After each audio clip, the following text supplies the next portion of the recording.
Insyaallah kita masuk ke pertanyaan yang sudah berkumpul di sini. Yang pertama, bila kita telah melaksanakan sholat tarawih 11 rakaat yang sudah termasuk witir di masjid, apakah boleh menambah dengan tahajud lagi di rumah pada malam harinya? Ini khilaf di antara ulama. Pendapat pertama mengatakan tidak ada lagi tahajud setelah tarawih, karena tarawih sebenarnya adalah qiyam Ramadan, sama dengan tahajud, cuman dimajukan agar minimal umat Islam ini pernah tahajud setahun sekali yang tidak pernah tahajud itu. Dimajukan dan dimudahkan untuk mereka, gitu kan. Ini pendapat yang mengatakan karena beranjak daripada hadis Bukhari bahwasanya Aisyah berkata Nabi SAW tidak pernah menambah lebih dari 11 rakaat. Riwayat lain mengatakan 13 rakaat karena witirnya 5 di Ramadan dan di luar Ramadan. Pendapat kedua mengatakan masih boleh lebih daripada itu. Beranjak juga dari hadis Bukhari yang lain, sholat malam 2 rakaat 2 rakaat. Artinya tidak ada batasnya di situ. Makanya Umar bin Khattab sampai menambah sampai 23 rakaat.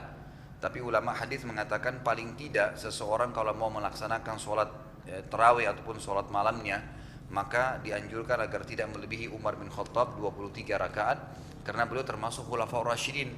Dan Umar radhiyallahu anhu sangat tahu bahwasanya tidak boleh melakukan perbuatan bid'ah. Jadi itu bukan bid'ah sebenarnya, gitu kan? Karena beliau malah mengetahui ada hadis Bukhari yang lain yang berbunyi tadi sholat malam 2 rakaat 2 rakaat dan tidak ada batasnya. Terlebih lagi waktu Aisyah radhiyallahu anha mengatakan Nabi SAW, setahu saya kata Aisyah, di Ramadan dan di luar Ramadan tidak pernah mengerjakan lebih dari 11 atau 13 rakaat. Ini bukan mustahil kata ulama-ulama yang berpegang pada pendapat kedua. Ini pendapat Aisyah radhiyallahu anha yang beliau tahu pada saat Nabi sedang di rumahnya. Tapi Nabi SAW poligami, ada istri yang lain. Mungkin di rumah lain beliau kerjakan lebih, Allahu a'lam, atau lagi di masjid mengerjakan lebih, gitu kan? Karena ada beberapa riwayat yang menjelaskan bahwasanya Nabi SAW pernah juga mengerjakan sholat malamnya di masjid yang diikuti oleh Abdullah ibn Abbas, gitu kan? Dan beberapa riwayat Abdullah ibn Umar radhiyallahu anhum ajma'in. Yang penting tidak boleh ada witir 2 kali ya. Itu yang penting. Kalau tahajud masih khilaf. Kata Nabi SAW, la witraini fi lailah. Enggak boleh 2 witir dalam 1 malam. Jadi kalau sudah witir di tarawih, kalau mau tahajud lagi enggak usah witir. Itu intinya. Pada waktu yang sangat terbatas antara azan iqamah sebelum sholat duhur dan asar, manakah yang lebih afdal? Sholat sunnah 2 rakaat atau sholat sunnah 4 rakaat tapi tanpa baca surah pendek dan iftitah? Tetap 4 rakaat. Tetap 4 rakaat lebih afdal, gitu kan? Walaupun tidak membaca surah, yang penting membaca Al-Fatihahnya. Saya ingin menanyakan perihal hadis di bawah ini. Abu Hurairah anhu mengabarkan bahwasanya Rasulullah SAW bersabda, apabila seseorang yang kalian ridhoi agama dan akhlaknya datang kepada kalian untuk meminang wanita kalian, hendaklah kalian menikahkan orang tersebut dengan wanita kalian. Bila kalian tidak melakukannya, maka akan terjadi kerusakan yang besar. Pertanyaan saya adalah, apa yang menjadi ukuran bahwa agama dan akhlak lelaki tersebut baik dan diridhoi? Pemahaman agama tentang masalah halal haramnya Allah. Kemudian akhlaknya secara umum, akhlak kita bisa lihat kan, misal kita lagi ngobrol sama orang, tutur katanya santun, gitu kan, perilakunya ramah, itu semua adalah akhlak, bagian daripada akhlak. Malu ya pada hal-hal yang memang semestinya tidak layak untuk diajak bicara atau dibicarakan, itu semua bagian daripada akhlak, ya, bagian daripada akhlak. Ini bab akhlak menjelaskan masalah itu. Jadi tolak ukur agama adalah makin faham agama makin bagus, gitu kan. Tapi minimal ulama mengatakan adalah orang tersebut menjaga 5 waktu sholatnya dan dia menjaga semaksimal mungkin yang wajib, meninggalkan yang haram. Kalau ada orang yang bisa mengerjakan yang wajib, yang sunnah, meninggalkan yang haram, meninggalkan juga yang makruh, ini lebih afdal lagi, gitu kan? Itu lebih baik lagi. Fitnah dan kerusakan seperti apa yang akan terjadi? Seperti dimaksud dalam hadis. Kalau seandainya di sini ulama kasih contoh, kalau ada orang yang baik akhlak dan agamanya datang melamar, kemudian ada orang juga yang datang, kemudian tidak baik akhlaknya agamanya, cuman punya materi, punya kelebihan fisik, maka kalau didahulukan orang yang tadi, orang yang cuma materi dan fisik kelebihannya, dan ditinggalkan orang yang agama dan akhlaknya ini, maka akan terjadi kerusakan. Artinya rumah tangganya itu akan rusak nantinya. Rumah tangganya akan rusak karena tolak ukurnya bukan agama. Lalu bagaimana jika laki-laki yang baik agama dan itu datang dengan itikat ingin berpoligami? Apakah harus diterima juga? Selain di sisi lain orang tua ingin menjodohkan dengan laki-laki yang agama dan akhlaknya kurang, dengan laki-laki yang agama dan akhlaknya kurang baik, mana yang harus diterima dan apa yang harus dijadikan pertimbangan? Ada apa dengan poligami? Memang aib? Bukan aib kok, gitu kan? Kalau dipertemukan antara orang poligami, akhlak dan agamanya baik dengan orang yang bujang tapi tidak baik akhlaknya, tentu poligami. Jelas jawabannya gitu kan. Nggak ada bedanya, itu agama sama, gitu kan? Itu agama sama. Tapi di sini seorang akhwat punya hak untuk menolak, nggak apa-apa. Saya mau menolak, saya tidak bisa, saya mau begini, minta kepada Allah petunjuk, nggak masalah. Itu masih ikhtiar, ya masih boleh berikhtiar pada masa seperti ini. Bolehkah seseorang menerima pinangan dan menikah dengan orang lain yang tidak dicintainya? Tidak ada tolak ukur harus cinta dulu baru nikah, gitu kan? Tidak ada dalam Islam itu. Sebab cinta itu akan lahir dengan adanya interaksi nantinya. Ada interaksi dalam rumah tangga maka akan ada cinta. Bagaimana hadapi hal seperti ini Ustaz? Papa Ana punya bisnis di bidang alat berat. Di bisnis alat berat ini banyak permainan fee untuk mendapatkan satu proyek pekerjaan. Contoh, banyak customer swasta dan pemerintah yang meminta jatah fee. Kalau kita tidak memberi fee yang diminta, maka kita tidak mendapatkan proyeknya. Papa Ana meminta Ana untuk melanjutkan bisnis tersebut. Setelah Ana masuk di bisnis tersebut kurang lebih 2 tahun, Ana menyimpulkan bahwasanya di bisnis alat berat memang tidak bisa lepas dari permainan fee. Aneh sekali Indonesia ini. Lalu Ana memutuskan untuk tidak mau join di usaha bisnis alat berat tersebut. Kemudian Ana sekarang berdagang makanan minuman lebih halal, sudah berjalan kurang lebih 1 tahun. Bagaimana menurut Ustaz? Alhamdulillah sudah ada jawabannya. Kalau emang Anda merasa syubhat, gitu kan? Sudah merasa syubhat, merasa berat, gitu kan? Maka sudah pindah lagi ke bisnis yang lain. Alhamdulillah tidak perlu saya jawab, gitu kan? Karena sudah jelas Anda menyelamatkan diri Anda dari yang haram menjadi yang halal, gitu kan? Kalau masalah bisnis yang pertama, masalah fee, kita bedakan ya. Yang diharamkan adalah rishwah, sogok menyogok. Apa itu sogok menyogok? Saya memberikan sesuatu imbalan kepada seseorang, gitu kan, untuk mendapatkan sebuah pekerjaan yang tidak layak untuk saya. Nggak layak. Saya tidak layak jadi pegawai di perusahaan itu, bukan bidang saya, bukan bagian saya. Kemudian saya kasih uang supaya saya dapat. Itu namanya sogok menyogok. Bukan hak kita di situ. Tapi tidak masuk dalam sogok menyogok kalau seandainya memang bidang kita di situ, kemudian ternyata tidak bisa lagi masuk kecuali harus bayar. Itu nggak masuk sogok menyogok. Karena tidak bisa. Seperti saya kasih contoh tuh hari, kalau misalnya ada barang saya datang dari luar negeri ditahan oleh bea cukai misalnya. Bea cukai kasih syarat, datangkan surat ini, bukti ini, bukti ini. Saya datangin semua. Ternyata nggak bisa juga, ditahan. Hanya karena mereka minta duit. No, barang itu hak saya. Kalau saya nggak bayar, barang saya nggak ambil. Maka terpaksa saya bayar untuk mendapatkan barang saya. Ini nggak sogok menyogok. Dia berdosa dengan kezaliman yang dia lakukan. Saya tidak berdosa karena tidak bisa dapatkan hak saya kecuali dengan cara itu. Beda ya, perbandingkan di sini, bedakan. Jadi yang dimaksud tadi kalau fee yang dikasih itu adalah memang nih saya jadi perantaranya ya, saya minta fee-nya. Sesuatu yang wajar saja. Saya jadi perantara penjualan tanah, saya minta fee-nya ya. Saya nanti jual ini ya. Yang penting tidak ada manipulasi. Jangan, ini bukan tanah kita, saya bilang ini tanah saya. Nanti kalau transaksi sama dia, nggak boleh, bukan punya dia, itu bohong namanya, nggak boleh. Tapi dia bilang terus terang pada yang punya tanah, nanti kalau saya laku saya minta bagian saya, bisa dikasih, itu halal saja, nggak ada masalah dalam Islam. Bila masih ada utang puasa Ramadan tahun kemarin yang belum terbayar, lalu sudah masuk puasa Ramadan, apakah boleh dibayar sesudah Idul Fitri hutang puasa yang tahun lalu? Boleh saja, tapi sudah berdosa, gitu kan? Sudah berdosa. Ini pernah saya ingat beberapa tahun lalu ada yang tanya saya, Ustadz, ibu-ibu terutama, yang tanya saya, Ustadz, waktu itu kebetulan tinggal terakhir seperti ini, 4-5 hari lagi sebelum Ramadan datang gitu. Saya masih punya utang Ramadan 7 hari Ustadz. Apa yang saya harus lakukan? Saya ketawa waktu itu. Ibu, saya mau jawab apa Bu kira-kira? Udah pesawatnya dua-dua sayapnya patah, disuruh saya selamatin. Gimana caranya? Kemana Anda 11 bulan yang lalu ini? 11 bulan. Kemana nanti sekarang mau Ramadan baru dilempar ke Ustadz. Ustadz gimana Ustadz?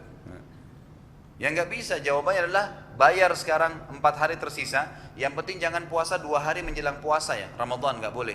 Itu namanya hari syak. Kata Nabi SAW, kata Abdullah bin Mas'ud, siapa yang berpuasa di hari syak, ragu-ragu puasa Ramadan sudah masuk atau belum, maka dia telah bermaksiat kepada Abu Qasim, maksudnya kepada Nabi SAW. Jadi nggak boleh kita puasa di hari Ramadan sudah masuk belum ya, gitu kan? Jadi akhir Syaban. Sebelumnya kayak sekarang masih bisa 1-2 hari puasa, sisanya Anda bayar setelah Idul Fitri tapi diikuti dengan taubat. Sebagian ulama fikih mengatakan diikuti dengan bayar puasa juga di setelah Idul Fitri, diikuti dengan fidyah, bayar 2,5 kilo beras per harinya. Apakah diperbolehkan melakukan tarawih pada tengah malam jam 12 malam? Boleh, bebas, panjang malam. Dari mulai habis sholat isya sampai menjelang subuh. Karena sama itu sholat tahajud sebenarnya. Apa pendapat Ustadz tentang pemilihan capres? Cawapres, tentang debat capres dan apa pilihan Ustadz? Saya tidak bisa bicara. Saya nggak pernah ikut-ikutan, mendukung siapapun, berkampanye untuk siapapun. Bagi saya adalah saya mendoakan agar Indonesia mendapatkan pemerintah yang terbaik. Siapa yang terpilih nanti kita berikan dukungan. Selama tidak berperintah maksiat kepada Allah kita dukung. Selama berbuat maksiat kita pungkiri dalam hati kita dan doakan supaya Allah memberikan kepada kita. Sabda Nabi SAW jelas, gitu kan? Kata Nabi SAW, kalau kalian dikaruniai pemimpin yang zalim, apa yang kalian telah diberikan, terimalah. Apa yang kalian belum diberikan, minta kepada Allah. Sesungguhnya ajal mereka sangat dekat. Artinya mereka akan meninggal nanti, nggak akan kemana-mana, gitu kan? Sampai di kapan kezalimannya? Akan sampai pada ajalnya sendiri. Ya tentu kita berharap mudah-mudahan Allah SWT memberikan Indonesia yang terbaik. Ya, saya sarankan penanya ini bisa download di YouTube, ada ceramah saya itu kriteria pemimpin 2,5 jam saya ceramah. Yaitu bagaimana syarat-syarat pemimpin dalam Islam, bagaimana pentingnya pemimpin, bagaimana nasihat-nasihat saya untuk para pemimpin dan juga yang lainnya gitu. Ini apa hukumnya asuransi? Sudah sering saya jawab ya, mohon maaf saya tidak jawab lagi nih. Ya, sudah sering saya ulangin.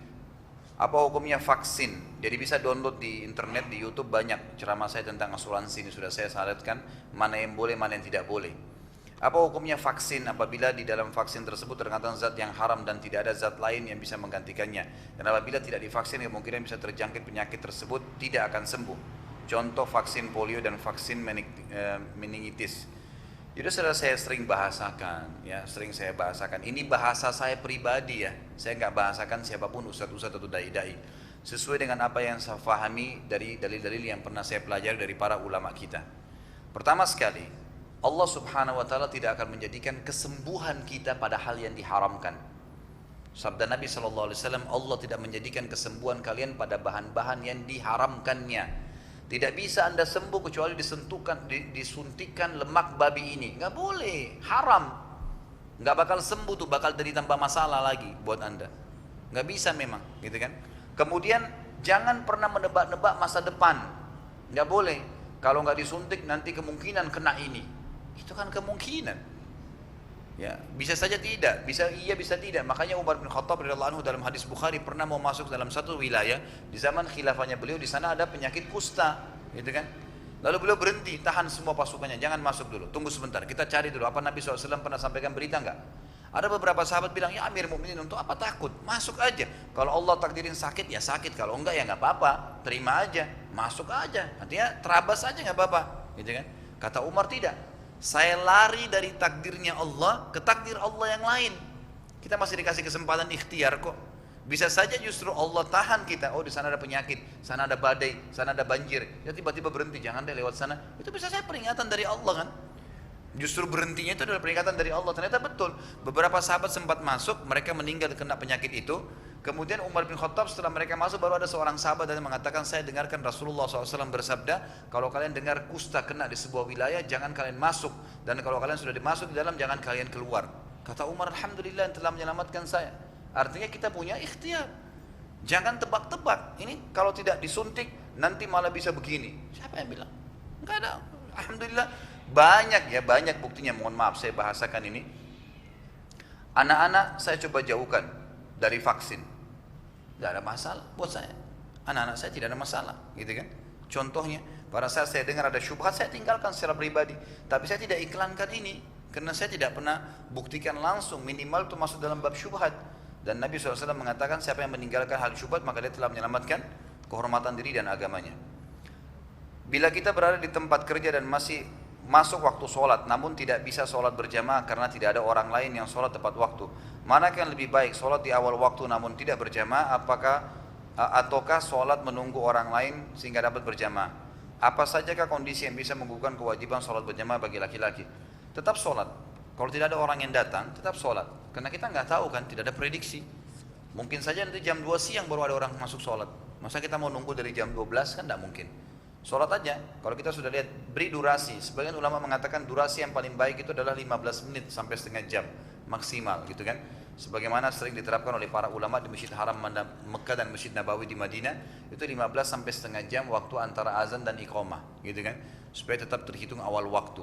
Kalau memang pada saat itu sudah tidak ada, boleh. Ataukah bolehkah duhur jam 12 lewat 5, lalu saya azan, saya sholat sunnah, nunggu sampai 10 menit tidak ada orang datang, bolehkah saya sholat? Boleh, kecuali kalau ada tempat sholat berjamaah yang dekat, Anda pergi ke sana. Tapi kalau tidak ada, jauh, sholat aja, afdal, nggak apa-apa.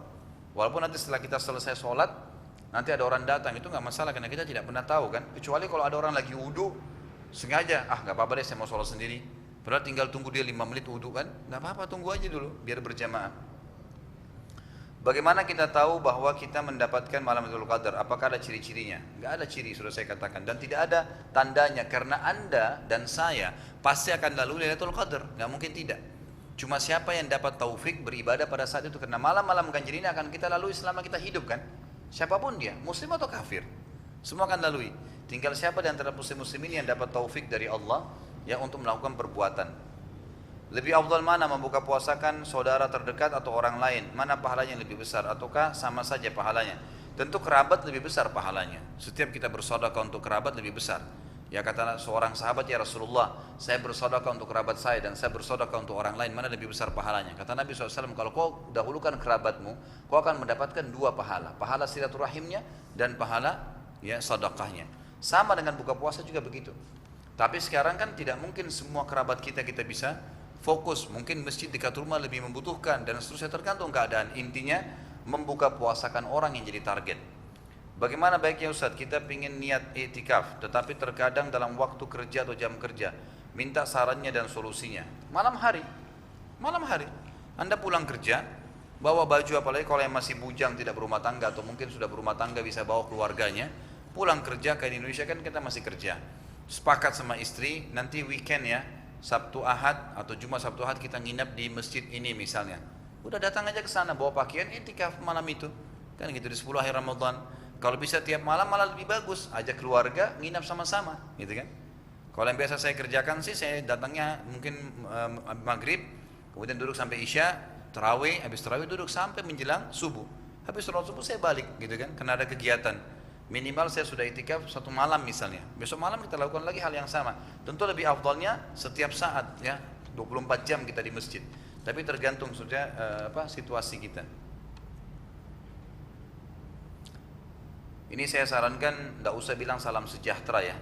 Assalamualaikum saja. Sini ada assalamualaikum, ada salam sejahtera. Ini salamnya orang non muslim.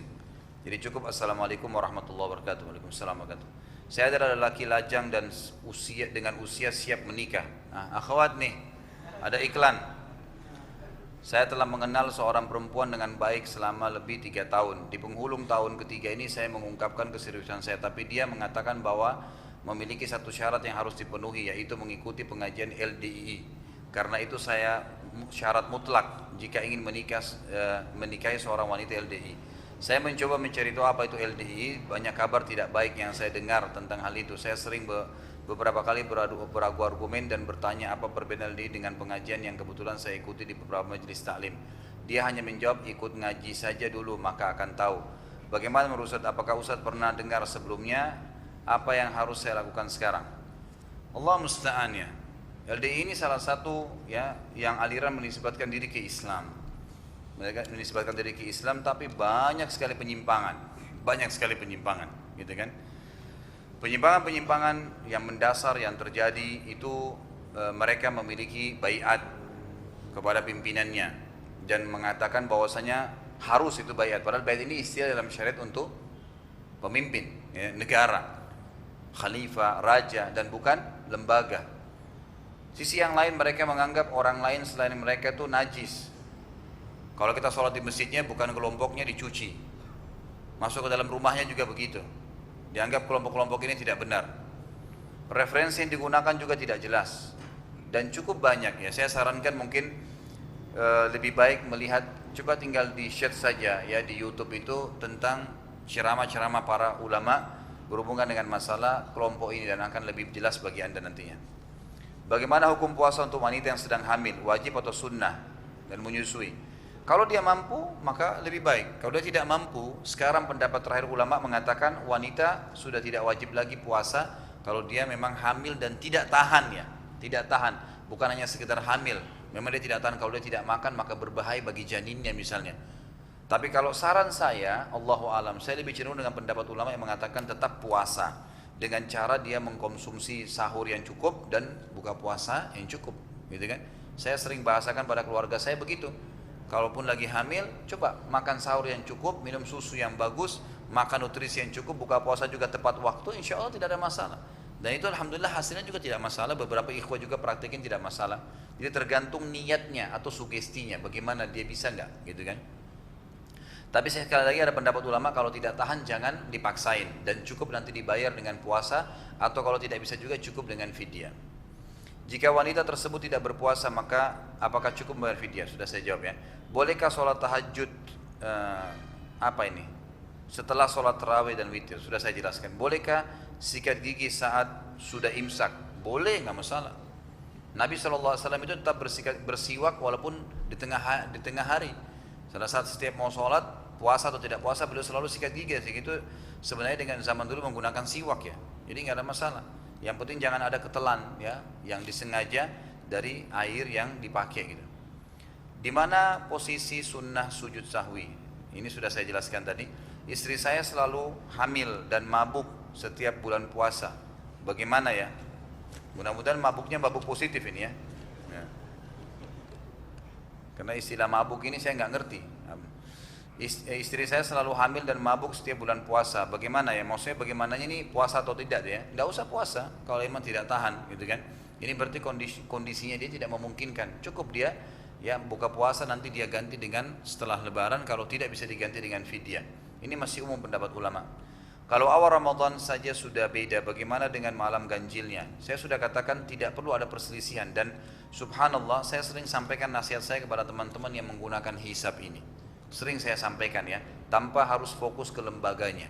Bahwasanya Nabi SAW mengatakan dalam hadis sahih, sumu li ru'yatihi wa aftiru ru'yatihi. Berpuasalah dengan melihat bulan dan berbuka puasalah dengan melihat bulan. Maksudnya puasa Ramadan nanti satu di akhir Sya'ban lihat bulan, dan nanti kalau mau lebaran Idul Fitri lihat bulan. Fa in gumma alaikum fa'atimmu ats-tsalatsin. Kalau tertutup bagi kalian lengkapkanlah 30 hari Sya'ban. Kalau misalnya 29 Sya'ban belum kelihatan besoknya Ramadan, atau lengkapkanlah puasa Ramadan 30 kalau belum kelihatan 1 Syawal di akhir atau di 29 Ramadan. Itu yang diperintahkan Nabi SAW. Lihat. Terlebih daripada itu lagi kita punya lembaga MUI yang maksudnya yang dianggap sah oleh pemerintah dalam keputusan menunjukkan awal Ramadan atau akhir Ramadan, gitu kan. Dan di MUI sudah ada lembaga-lembaga ormas Islam. Cukuplah itu, jangan membuat umat bingung, gitu kan. Karena ini harus puasanya 2 kali, lebarannya 2 kali, jadi bingung. Dan itu cuma di Indonesia loh. Di Malaysia nggak gitu, Thailand nggak gitu, Filipina nggak gitu, cuma negara kita saja, gitu kan. Mestinya harus umat ini disatukan kepada satu titik. Apalagi memang pemerintah bentuk sebuah tim tadi MUI itu memang sesuai dengan sunnah Nabi SAW. Itu yang maksud saya. Jadi lebih baik ikut pemerintah, puasanya dan buka puasanya. Jadi nggak usah bingung dengan keadaan yang ada. Buat para imam masjid hendaknya memberikan penjelasan kalau dalam satu sholat rakaat ada sujud tilawah. Baik, mungkin susah ya imamnya kalau menyampaikan sebelum sholat, saya mau baca ayat sujud ya. Karena kita tidak tahu, jadi imam itu saya pun kadang-kadang jadi imam saya nggak tahu kapan saya baca sujud tilawah, kapan saya baca ayat tilawah. Karena setelah Al-Fatihah baru baca ayat ini deh. Kita baca ternyata ada sujud, gitu kan. Justru Anda makmumnya yang harus tahu. Bukan imamnya. Makmum harus tahu setiap ada kata sujud, sujud. Kalaupun tidak mengerti, lihat imam sujud, ikut saja sujud. Kan selesai. Nggak ada masalah. Ya, kalau imamnya disuruh iklan, kesian imam. Pakai mic dulu sebelum, maaf ya saya mau baca sebentar sujud sahwi gitu. Atau sujud tilawah, nggak mungkin gitu kan. Istri saya sudah dari tahun 2004 semenjak menikah tidak puasa karena hamil dan menyusui, dan selama itu pula bayar fidyah. Bagaimana hukumnya? Sudah saya jelasin tadi, insya Allah bisa ya, tidak ada masalah. Tapi Masya Allah dari 2004 sampai 2014 10 tahun. Berarti anaknya sudah 10, Masya Allah. Luar biasa nih, Pak Yoyo harus belajar. Mohon maaf jemaah, saya sering bercanda sama Pak Yoyo karena Masya Allah, kalau dulu Pak Yoyo biasa dilihat di sinetron di TV, sekarang Anda bisa lihat di Al-Azhar nih. Sudah di majelis taklim. Mana yang lebih afdal dan utama dalam sholat sunnah? Apakah yang dikerjakan 2 rakaat atau dikerjakan 4 rakaat per rakaat? Tetap 2 rakaat. Tetap 2 rakaat, karena Nabi SAW mengatakan masna masna, 2 rakaat 2 rakaat, itu lebih afdal. Pada saat tidak haid muncul flek darah, apakah saat itu kita masih boleh ibadah sholat dan ibadah lainnya? Tergantung fleknya kapan nih. Saya sudah sering bahasakan kepada akhwat kita, dan sering saya bawain buku kan tentang haid dan nifas tuh, sesa istihadhah. Harus dipelajari itu bukunya, yang kecil. Jadi kalau misalnya jadwal Anda rutin setiap bulan 7 hari haid, kemudian tanpa ada penyebab ya, bukan karena suntik KB, bukan karena perubahan hormon, karena minum obat tertentu, memang normal, tapi tiba-tiba bulan di umur kesekian, tiba-tiba jadi 8 hari atau 9 hari, lebih 2 hari, dan itu cuma flek darah, berarti itu istihadhah. Tetap wajib mandi dan ibadah yang lainnya dikerjakan. Tapi kalau sudah habis melahirkan, ada perbuahan tanggal, ya ada perubahan hormon, ada minuman obat yang diminum berubah, itu lain, ikuti perkembangannya. Intinya kita ambil yang paling rutin haidnya berapa hari, lebihnya dihitung istihadhah. Apakah kita masih boleh sholat malam jika sebelumnya sudah sholat tarawih? Sudah saya jelasin. Jika imam sholat tarawihnya 23 rakaat, tapi kita hanya ingin sholat 11 rakaat, kira-kira seperti apa teknik sholat berjamaahnya? Ikut saja 10 rakaat bersama imam, gitu kan? Kemudian nanti Anda pulang ke rumah sholat witir aja 1 rakaat. Jadi boleh ya kita sholat dengan beda niat sama imam. Beda niat boleh, tergantung kondisi. Misal pada saat imam lagi niatnya masih sholat tarawih, kita sudah sholat witir niatnya, boleh, nggak apa-apa. Bahkan boleh kalau imam lagi sholat duhur atau sholat asar misalnya, kita belum sholat duhur, kita niat sholat duhur jadi berjamaah sama dia, boleh, beda niat, gitu kan. Yang penting tidak menyelisih imam dari gerakan, gitu kan, itu maksudnya. Apakah seorang yang sudah diberikan hukuman di dunia atas dosa yang telah dilakukannya, maka tidak akan diberikan hukuman lagi di akhirat? Misal seseorang yang telah diberikan hukuman rajam atas perbuatan zina di dunia, maka di akhirat tidak akan dihukum lagi. Apakah seperti itu, Ustaz? Baik, kalau yang dilakukan adalah hukuman Allah seperti hudud tadi ya, pencuri dipotong tangannya, gitu kan? Maka itu sudah melepaskan dia dari hukuman mencurinya, sudah lepas di akhirat. Tapi dosa-dosa lain masih tidak, kecuali dia taubat, gitu kan? Kalau hudud ya.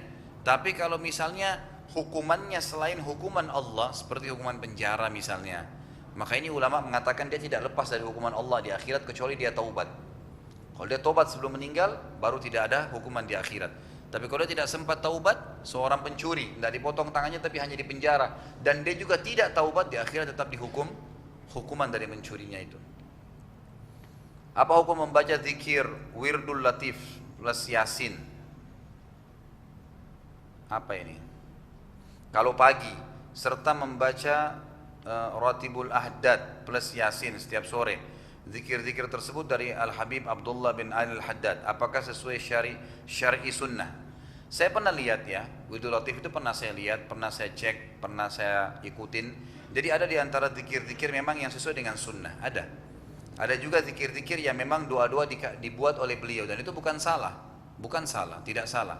Tetapi yang salah adalah kalau seandainya orang sengaja merutinkan pada waktu tertentu dengan meninggalkan pada saat itu ada ibadah khusus. Misal zikir pagi sore, ini kan pagi dan sore. Ada zikir pagi sore yang Nabi SAW perintahkan kan, mestinya itu yang dikerjakan, gitu kan. Tapi kalau zikir-zikir tertentu dikarang oleh sebagian ulama-ulama tertentu, kemudian zikir itu sesuai dengan sunnah. Misal beliau membaca astagfirullah 100 kali karena Nabi SAW bersabda begini, membaca subhanallah bihamdi subhanallahil azim, maka pahalanya lebih berat dua kalimat cinta Allah oleh Allah berada di hari kiamat dan mudah diucapkan oleh lisan. Kalau mau dapat pahala ucapkan 100 misalnya. Kalau orang mau amalkan begitu saja, dia amalkan bukan karena sebuah penekanan pada waktu tertentu, gitu kan, hanya sekedar dia melakukan, itu boleh-boleh saja karena memang ada hadis-hadis yang menuntunnya, gitu kan. Jadi ini bisa saja, tidak ada masalah, tidak melanggar syar'i kalau memang tidak dilakukan hal-hal yang melanggar sunnah. Seperti misalnya ada perbuatan tadi zikir pagi sore sunnah, atau zikir-zikir ini ditarik untuk dibaca di kuburan misalnya. Nah ini baru melanggar sunnah, karena Nabi SAW tidak pernah berzikir di kuburan. Pernah saya jelaskan kan, Nabi SAW tidak pernah baca Yasin di kuburan, tapi kalau dia baca berarti dia melanggar sunnah. Walaupun baca Yasinnya adalah ibadah kepada Allah SWT, karena itu ibadah, baca Quran ya. Tapi untuk menarik sebuah ibadah ke ibadah yang lain, butuh penyambung dalil. Ziarah kubur ibadah, baca Quran ibadah. Mau ditarik baca Quran di kuburan, cari tahu dulu. Nabi SAW pernah nggak baca Quran di kuburan? Cari dalil, kalau ada silahkan kerjakan, kalau nggak ada jangan dikerjakan. Ternyata Nabi SAW tidak pernah baca Quran di kuburan, dan yang ditemukan adalah Nabi SAW mendoakan dan memberikan salam kepada si mayit. Udah cukup, kita doain aja. Doain sampai lama nggak masalah. Ampuni, rahmati, ya Allah, dan seterusnya kita doain segala macam doa, silahkan, itu bebas. Tapi kalau sudah membaca Al-Quran, membaca wirid-wirid tertentu yang Nabi SAW tidak pernah contohkan, maka sebaiknya dijauhi. Karena kita sudah punya Nabi Muhammad SAW yang menuntun kita. Saya seorang konsultan IT, saya bekerja membuat sistem secara umum. Kemudian sistem tersebut dijual dan ternyata pembeliannya adalah distributor bir. Maka saat ini saya menyempurnakan sistem tersebut agar bisa memenuhi kebutuhan perusahaan distributor bir tersebut. Bagaimana hukum pekerjaan saya? Umumnya pekerjaan Anda tidak salah, umumnya tidak salah. Tapi sudah sangat wajar seorang muslim menyortir, gitu kan? Menyortir ya, kemana hasil karya dia tertuju. Kalau kita terlibat dalam perusahaan bir tadi, ya kata Nabi SAW, orang yang menyaksikan, orang yang membawa, orang yang membeli, orang yang menyiapkan, dan orang yang minum, semua kena laknatnya Allah. Khamr nih, khamr. Gitu kan, bahkan ada tambahan riwayat mengatakan dan juga syahidai yang menjadi saksinya. Kan gitu, perantara saja. Nah, Anda di sini sekarang masuk dalam hal satu poin itu. Tentu saya sarankan ya untuk tidak menyambungnya ke perusahaan itu ya. Ini Allah alam yang saran saya. Kalau Anda bilang saya soalnya tidak kerja di situ, saya cuma kerja, saya cuma pegawai.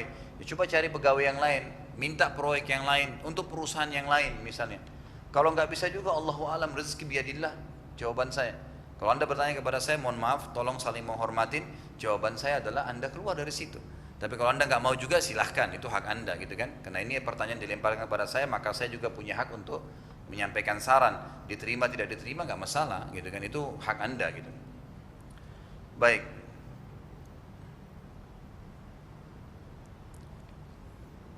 Lailatul Qadar sejak terbenam matahari hingga terbit fajar. Apakah berarti semua muslim yang melaksanakan sholat isya pada malam tersebut pasti dapat pahala 1000 bulan?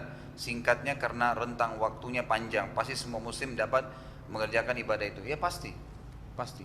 Jangan ditambah lagi pertanyaannya. Sini juga ada ya? Sudah ya? Terutama yang mau nikah jangan nanya dulu nih, mau Ramadan. Ini kalau sudah tanya masalah nikah terus nih.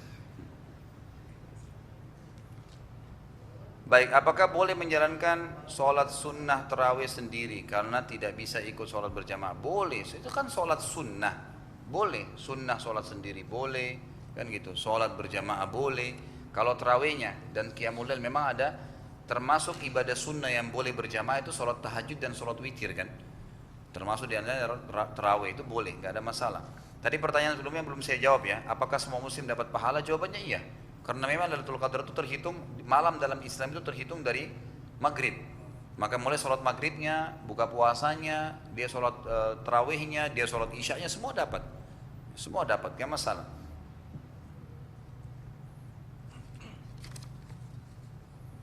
Sebelum berniat ihram, kita disunnahkan mandi besar. Apakah boleh menggunakan sabun dan sampo yang berbau wangi pada waktu atau pada saat mandi itu? Kalau tidak boleh, bagaimana hukumnya umroh saya jika dahulu saya melakukan tersebut? Boleh, nggak masalah. Sunnah memang kalau orang mau berihram itu mandi, sunnah ya. Kemudian sunnah juga mencukur bulu kemaluan, mencukur bulu ketiak, mencukur kumis bagi laki-laki, memotong kuku, itu semua sunnah.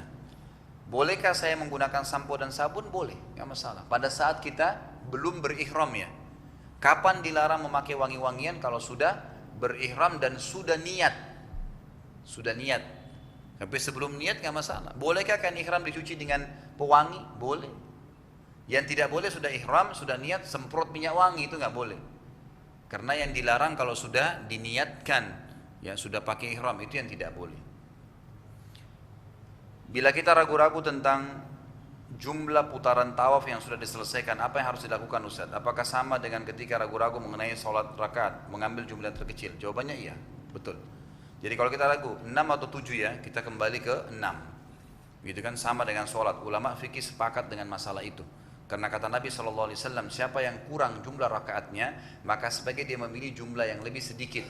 Misal 4, ya, dia sholat 4 atau 3 ya, pilih 3. Kata Nabi SAW, kalau dia pilih jumlah lebih sedikit dan ternyata dia dicatat oleh Allah lebih, karena dia lebih, misalnya jadi 4, misalnya 4 jadi 5 karena dia tadi mengurangi 1 rakaat, maka dia telah mendapatkan target yang diinginkan 4 rakaat.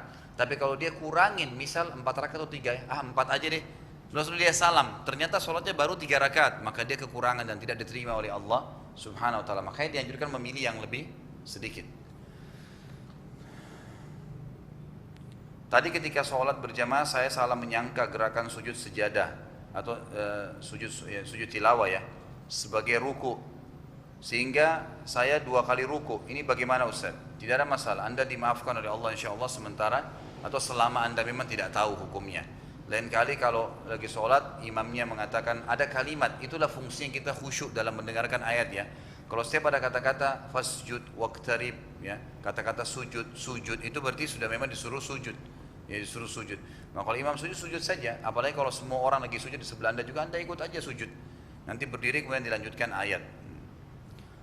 Termasuk ulama bilang kalau seandainya ada orang tidak tahu hukum, dia lagi sholat kemudian imamnya baca sujud tilawah, kemudian imamnya sujud, makmum sujud, dia tidak tahu, atau mungkin dia lagi mengkhayal, dia nggak tahu, pas dia buka matanya misalnya atau dia lagi sadar, ternyata orang-orang sudah bangun dari sujud tilawah. Apa yang dia harus lakukan? Dia sujud seketika pada saat itu, walaupun sendiri. Dia sujud sebentar lalu dia berdiri, lanjutkan sholat bersama imam, karena itu disunnahkan, ditekankan sekali. Soal apa hukumnya dan kafarahnya suami istri berhubungan intim di saat sedang puasa, di luar Ramadan, baik itu puasa wajib maupun puasa sunnah. Itu contohnya Senin Kamis. Kalau puasa wajib, ulama Allahu alam yang paling kuat mengatakan sama dengan puasa Ramadan. Dia harus memberikan makan minimal 60 orang miskin. Ya, kalau puasa wajib ya, karena hukumnya sama dengan puasa Ramadan. Kalau puasa sunnah Senin Kamis nggak ada kafarahnya. Karena sunnah itu boleh dibatalin sama dia, terserah dia. Jadi pada saat dia berhubungan biologis berarti dia sedang membatalkan puasa sunnahnya kan, nggak ada kafarah, nggak ada masalah. Sama kita lagi sholat sunnah tiba-tiba berhenti nggak mau sholat sunnah, itu boleh saja nggak berdosa. Tapi kalau sholat wajib nggak boleh, harus ada alasan syar'i untuk memberhentikannya. Ustadz, untuk akhwat lebih baik sholat tarawih di rumah atau di masjid? Di rumah boleh, di masjid boleh, tapi kalau lebih afdal tetap di rumah, gitu kan? Lebih utama mana Ustaz? Untuk akhwat datang ke majelis ilmu atau baca Al-Quran? Dua-duanya utama, dua-duanya baik, gitu kan? Kalau mana lebih utama, tentu lebih didahulukan majelis ilmu. Kenapa? Karena membaca Quran bisa setiap saat kan? Majelis ilmu tidak bisa setiap saat. Mungkin sudah bubar majelis ilmunya, maka dia baca Quran, padahal Quran bisa dibaca setelah majelis ilmu selesai. Lebih baik majelis ilmu, Allahu a'lam. Jika berada di Mekah, umrah atau haji, untuk akhwat lebih utama sholat di Masjid Haram, Masjid Nabawi atau sholat di hotel? Melihat akhwat lebih utama sholat di rumahnya. Khusus di sini pendapat ulama, kalau di Mekah dan di Madinah dan orang itu bukan penghuni haramain, sholatnya di masjid. Kayak kita memang datang dari jauh karena fadilah yang 100.000 tadi dan 1.000 itu. Tapi kalau orang penghuni dasarnya di Madinah, tetap lebih afdal di rumahnya, gitu kan? Walaupun dia boleh ke masjid. Karena waktu Nabi SAW sebutkan tentang afdaliyah perempuan sholat di rumah, itu di mana? Di Madinah, gitu kan? Untuk para sahabiat yang mendengarkan. Tapi ada juga sahabiat yang sholat di masjid, Nabi nggak larang. Tetap lebih afdal di rumah, nggak ada masalah. Lebih utama mana Ustaz jika berada di Madinah? Untuk puasa Syawal, lebih utama puasa Syawal atau bayar utang puasa terlebih dahulu? Lebih afdal bayar utang dulu. Bayar utang puasa dulu. Karena membayar utang puasa ini, jadi ada hadisnya kan begini. Siapa yang puasa Ramadan sebulan penuh, kemudian ditambah dengan 6 hari bulan Syawal, sunnah, Syawalnya 6 hari ini boleh cicil ya, boleh Senin Kamis, boleh 6 hari berturut-turut, yang penting selama bulan Syawal. Maka pahalanya sama dengan puasa setahun. Syaratnya apa? Puasa Ramadan sebulan penuh diikuti 6 hari bulan Syawal. Kalau ada orang, misal akhwat atau ikhwah, laki-laki atau perempuan, dia punya utang Ramadan 2 hari misalnya. Lalu selesai lebaran, bulan Syawal dia mau puasa dulu 6 hari deh. Utang Ramadannya nggak dibayar dulu, boleh kah? Boleh, nggak masalah. Tetapi selama dia belum bayar 2 hari utang wajib Ramadannya, belum dicatatkan baginya pahala setahun. Karena syaratnya harus lengkap dulu Ramadannya. Makanya kalau lebih afdal mana, kata ulama lebih afdal bayar utang dulu, baru dibayar Syawalnya, baru dipuasakan Syawalnya. Jadi dia langsung dapat pada satu catatan pahala 1000 atau 1 tahun pahala puasa. Saya bekerja mendesain pameran dan event. Dalam pameran dan event ada penari, penyanyi, wanita yang terbuka auratnya. Apakah uang yang saya hasilkan dari pekerjaan itu halal? Syubhat. Karena bisa saja eventnya juga bukan itu kan. Bisa saja eventnya tidak harus perempuan tampil. Mungkin event yang lain, mungkin event ceramah, mungkin event ini, mungkin event itu, banyak. Jadi umumnya pekerjaan itu tidak haram. Tapi seperti tadi kasusnya orang bertanya, masalah dia IT, menjual IT sebuah program atau memperbaiki sebuah program di perusahaan bir misalnya, maka itu perusahaan yang haram, tidak boleh. Berarti ada keterlibatan kita di situ kan.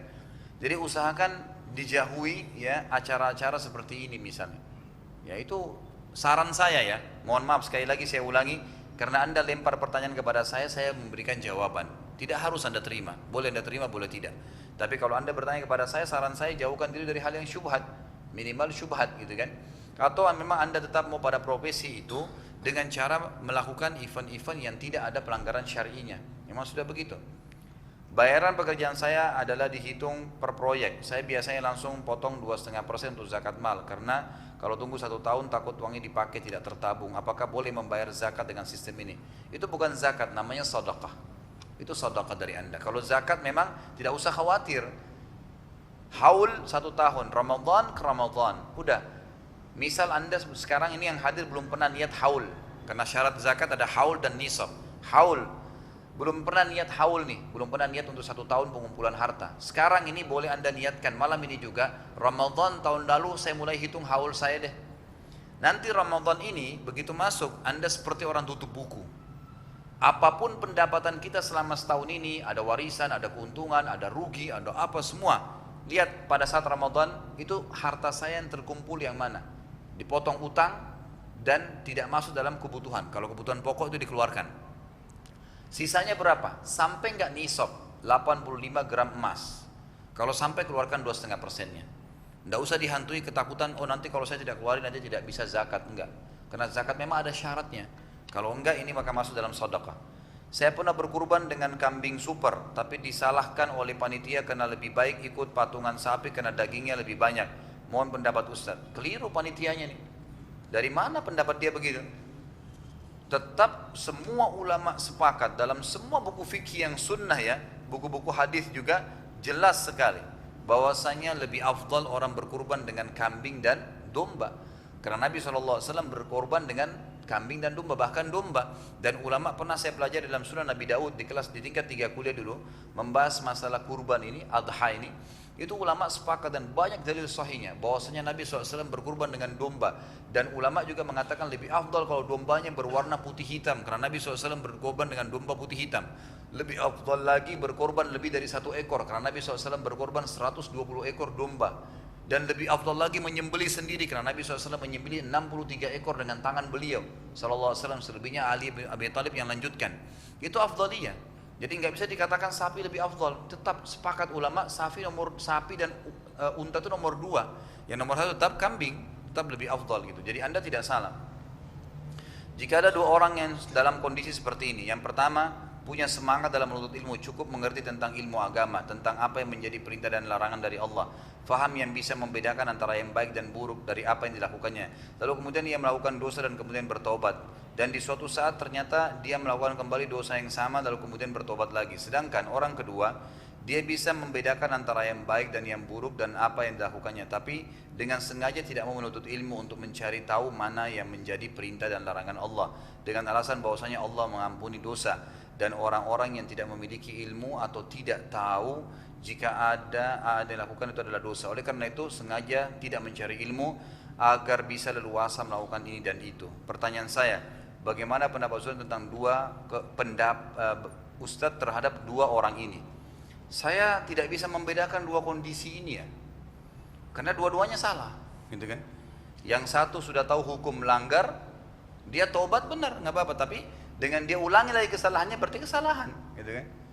Tidak bisa dipertemukan ini orang yang faham ilmu agama melanggar dosa bertaubat dengan ada orang yang tahu halal haram tapi tidak menuntut ilmu. 2 contoh yang agak terpisah, gitu kan? Menurut saya, Allahu alam. Kalau dia tidak menuntut ilmu, ya itu kerugian bagi dia sendiri. Karena kapan dia tidak faham hukum, itu kesalahan dia. Hari kiamat Allah akan tuntut dia, kenapa kau tidak lakukan? Oh, saya tidak tahu ilmunya. Ya, kenapa kau tidak belajar? Allah akan jelaskan pertanyaan masalah itu kan.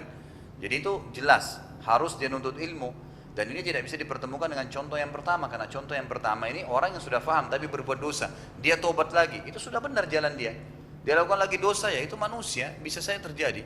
Allah tidak pernah bosan sampai kalian bosan, kata Nabi SAW. Apakah kedua orang tersebut mendapatkan dosa yang sama? Tidak sama sekali. Jadi tidak sama dosa di antara keduanya. Apa hal yang mendasari perbedaan antara Salafiyun Yaman dan Salafiyun lulusan Madinah sehingga sering terdengar alumnus Yaman mentahdzir Salaf Madinah gitu. Jadi ini pertanyaan sebenarnya lebih khusus ya kepada para penuntut ilmu, itu bertanyanya juga bukan di tempat umum sebenarnya, tapi karena ditanyakan saya akan jawab. Sebenarnya kasus tahdzir namanya. Tahdzir ini mengingatkan orang yang berbuat salah. Ini atau menghajar, ya lebih tepatnya kalimat menghajar. Menghajar itu memboikot ahli bid'ah. Memboikot ya orang yang berbuat bid'ah. Ini sebenarnya pernah ada di zaman Nabi SAW. Di zaman Nabi SAW itu memang kalau orang berbuat dosa seperti 3 orang yang tidak ikut pada perang Tabuk kan, itu disuruh boikot oleh Nabi SAW. Dihimpitkan mereka, nggak ada yang ngomong, nggak ada yang berikan makanan, nggak ada yang transaksi mereka bisnis, agar mereka merasa dosanya salah ditinggalin. Sampai 3 orang ini betul-betul taubat kepada Allah, nggak mau lagi buat karena terboikot di seluruh Madinah waktu itu. Maka keluarlah sebuah hukum dalam buku-buku hadis adalah hajar ahli bid'ah, memboikot pelaku bid'ah, gitu kan? Agar mereka bisa tersempitkan dan tidak mau mengulangi lagi perbuatannya. Tapi memahami ini harus dengan ilmu, saudaraku, gitu kan?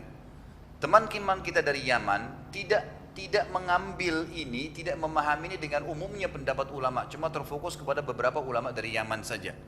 Jadi pada saat mereka pulang ke Indonesia, mereka melihat siapapun berbuat bidah langsung diboikot, nggak salam, nggak ketemu, nggak dikunjungin, nggak dijenguk kalau sakit. Ini dari mana ini pemahamannya? Makanya Syekh Albani rahimahullah, saya pernah mengedit sendiri terjemahan buku beliau, Fatwa Syekh Albani, dan saya sendiri waktu itu saya pengeditnya ya, teman-teman terjemahan saya yang editkan. Saya dapatkan pendapat beliau yang luar biasa. Beliau mengatakan hajar ahli bidah itu berlaku kalau keadaannya sama dengan keadaan di zaman Nabi SAW. Di antaranya, di zaman Nabi SAW waktu diboikot pelaku bid'ah ini, pelaku maksiat ini, waktu diboikot, memang mayoritas Madinah adalah orang-orang yang soleh, gitu kan? Artinya pada saat memboikot 3-4 orang pelaku maksiat berefek, gitu kan? Mereka merasa terganggu, akhirnya takut. Tapi kalau kata Syekh Albani, dibalik kasusnya, pelaku amal soleh lebih sedikit daripada ahli bidah, mau diboikot apanya? Antum sekarang mau boikot orang yang berzina di pinggir jalan, ditinggalin. Salah, itu butuh didakwahi. Kembali kepada fase Mekah. Kalau zaman sekarang ini fase Mekah. Bagaimana fase Mekah? Didakwahin, disabarin, terus begitu. Emang begitu. Karena kita masih sedikit jumlahnya. Ini pemahaman dengan ilmu syar'i yang benar gitu. Teman-teman kata dari Yaman tidak memahami ini. Mereka maunya pokoknya boikot saja, nggak usah salam, nggak usah gini. Ini nggak benar gitu kan. Ya, ini sering saya luruskan memang dalam beberapa pengajian. Walaupun ini pertanyaan lebih tidak masuk kepada teman-teman yang masih awam ya, karena mungkin tidak paham maksudnya. Tapi saya tekankan masalah itu. Ada masalah hajar ahli bidah namanya. Dalam Islam itu memang ada. Kalau kita mayoritas, kita boleh boikot mereka supaya mereka merasa terganggu dan akhirnya atau khawatir, takut. Nah, akhirnya mereka tidak mengulangi lagi perbuatannya. Tapi kalau kita minoritas, nggak boleh masalah itu. Apa itu dana ihya turath dan mengapa? Ini juga sama, pertanyaan yang lebih sensitif ya, tapi saya jelasin. Ihya turath adalah salah satu lembaga LSM dari ya Kuwait yang sering membantu Indonesia. Sudah Masya Allah sudah tahunan, saya kalau bahasakan sudah puluhan tahun bantu Indonesia. Sudah mungkin jutaan masjid yang dibangun, rumah anak yatim, sekolah-sekolah, banyak sekali yang dibantu oleh mereka, gitu kan. Banyak dai-dai yang dibiayai dan seterusnya. Programnya begitu. Kurang lebih kantornya ada di sekitar Kampung Melayu gitu kan. Saya kenal baik pimpinan beliau, pimpinannya itu salah satu tamatan dari Madinah senior kami dulu gitu kan. Ya ini mereka menjalankan masalah itu, mereka menjalankan program-program yang sudah lama. Ada beberapa sekarang pendapat yang mengatakan bahwasanya bantuan dana dari Ihya Turath ini nggak boleh diambil karena dua alasan. Yang pertama, Ihya Turath ini pada saat pernah terjadi ada orang yang membom sana sini, ternyata ada yang menunggangi nama mereka kemudian mengambil sumbangan juga. Tapi itu nggak ada salahnya Ihya Turath, apa hubungannya? Mereka tidak tahu kan, ternyata ada dai yang mengaku sunnah kemudian dikasih gaji bulanan gitu kan, tunggangan hidupnya, ternyata dia salah. Ini nggak ada hubungannya, karena setelah ketahuan diberhentikan sebenarnya. Itu yang pertama.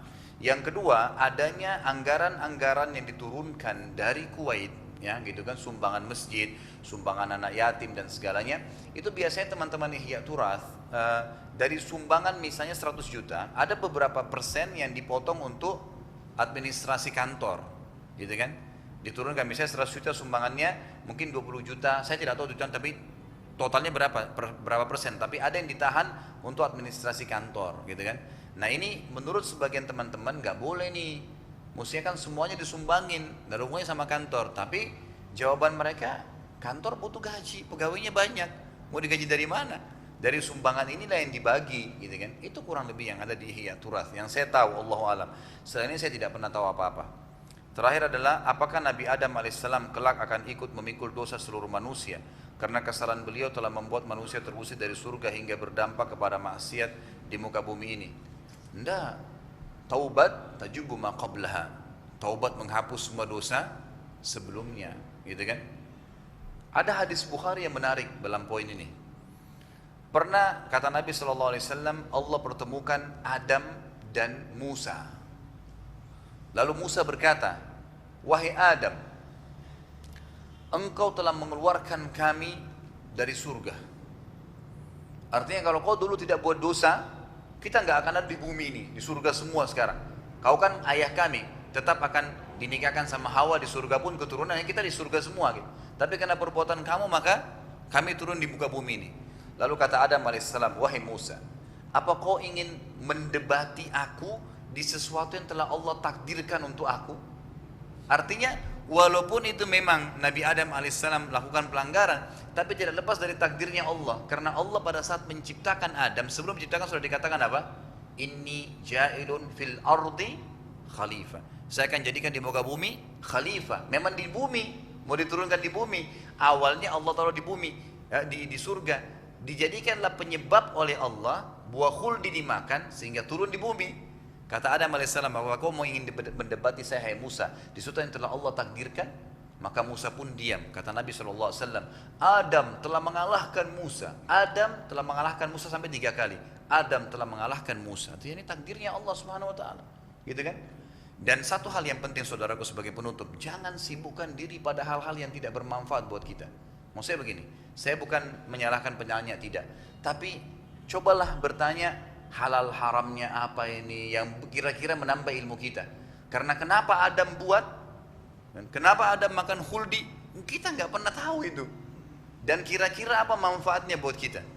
Kan gitu. Tidak ada. Apakah Adam nanti tanggung dosa semua manusia? Nggak ada manfaat yang kita bisa dapat di sisi amal jariah kita gitu ya. Cukup, oh Adam ayah kita pernah buat salah, intinya dia tobat, Allah terima, kan selesai. Ashabul Kahfi 7 orang, ada anjingnya. Perlulah kita cari tahu di mana guanya, bagaimana mukanya, anjingnya warna apa gitu? Enggak perlu. Kisahnya, ibrohnya adalah orang soleh 7 orang sembunyi di gua karena rajanya zalim, kemudian mereka Allah selamatkan karena keimanannya. Selesai. Berarti Allah punya kekuasaan untuk menyelamatkan orang yang beriman dari raja-raja yang zalim. Begitu maksudnya. Kisah Nabi Musa, Nabi Khidir, Nabi Shu'aib, Nabi Hud, Nabi Saleh. Baik, ambil pelajaran. Tidak perlu cari tahu Saleh itu di mana. Allah sebutkan Madian, oke, Madian, selesai. Apa di sana Nabi Shu'aib kerjakan apa? Nabi Shu'aib begini dakwahnya, sudah. Selebihnya nggak perlu kita cari tahu, gitu kan? Bagaimana bentuk rumahnya dulu, bagaimana bentuk wajahnya, tidak perlu, kita ambil pelajaran saja, gitu kan? Kita ambil pelajaran, Allahu a'lam. Mungkin begitu. Baik, sampai sini insyaallah. Sekali lagi saya berdoa kepada Allah Subhanahu wa taala, semoga Allah berkahi majelis kita ini dan menjadikan kita orang-orang yang mendapatkan Ramadan ini dengan penuh keimanan, penuh ilmu, ya penuh amal saleh, diberkahi semuanya, dan Allah ulangi Ramadan-Ramadan yang akan datang agar kita bisa bertemu lagi, tutup najis ilmu, dan juga mempertemukan kita di dunia ini sebagaimana kita ketemu sekarang, dipertemukan insyaallah di surga firdausnya tanpa hisab. Mungkin itu kalau ada salah selama ini dari saya mohon maaf, dan kalau ada benar dari Allah Subhanahu wa taala. Subhanakallahumma wa bihamdika asyhadu an la ilaha illallah astaghfirullah wa atubu ilaik. Wassalamualaikum warahmatullahi wabarakatuh.